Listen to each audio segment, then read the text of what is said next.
Hello everyone, it's the William Red Fox and welcome to my world. So in today's episode, what we're going to be working on is actually working towards finishing the wall. Now on this, we're going to actually add a couple more towers and as well add a bit more design to it. Since this is just a base layer, this isn't going to be the final product. Now the reason why we're starting with the wall first is so that we actually have a ground base where we can actually look to see what's going on with the city. So once we actually start planning the city, we know where our borders are. So first things first, we actually need to tidy up the edges. As you can see, the edging here on the wall is not actually completely flat, so you have to jump up them. So it's going to be better to have steps going through, so we're going to cover these with half slabs. Now we need to do this for the entire wall.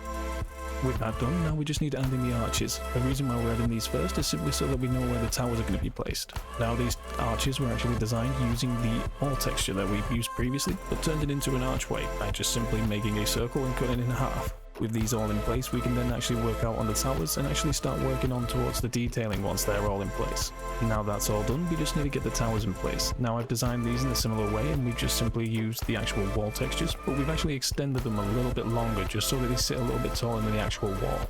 The reason for this is I wanted a protected area where if guards were going to be standing on there, they could actually stand under, not only for the rain, but if anyone were to attack the sea, then they could also defend themselves. And with all that done, we just need to simply put the tops on. Now the reason why I did these as two separate parts is because like Matica doesn't actually like to have an option where you don't replace certain blocks. I find that when you actually have a textured wall like this, it's a little bit fiddly. So I just simply divided up the towers into smaller sections, so that way I can actually divide it up and then simply put them together once they're actually finished. Now in some areas, the towers aren't going to perfectly match to the wall. The reason for this is that simply because with it being curved, there's going to be points where it sticks out a little bit more.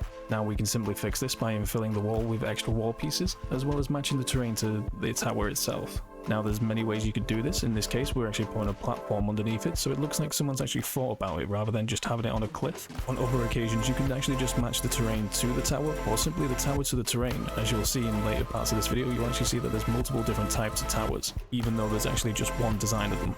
Now to start the detailing work, I actually put a lip around the entire thing, just simply because the medieval design that this is following, and it actually has those lips in place already. I believe it was actually a design feature so that you can actually look over the wall, not so that you're just on top of it. Now what we're going to do this for is just actually help us guide where the design for the bottom part of the wall is going to reach up to. Now with that done, we're actually going to add a very simple design onto these walls. We just want to make it look functional while also having a little bit of detail to it. So at certain parts there will be 3 blocks tall followed by 2 steps, and then other parts there will be 2 blocks with a step followed by a step and 1 block. Now this is just to simply add a sort of pattern to the wall so that it actually looks like it's fortified and actually would be defendable if someone was to attack the building.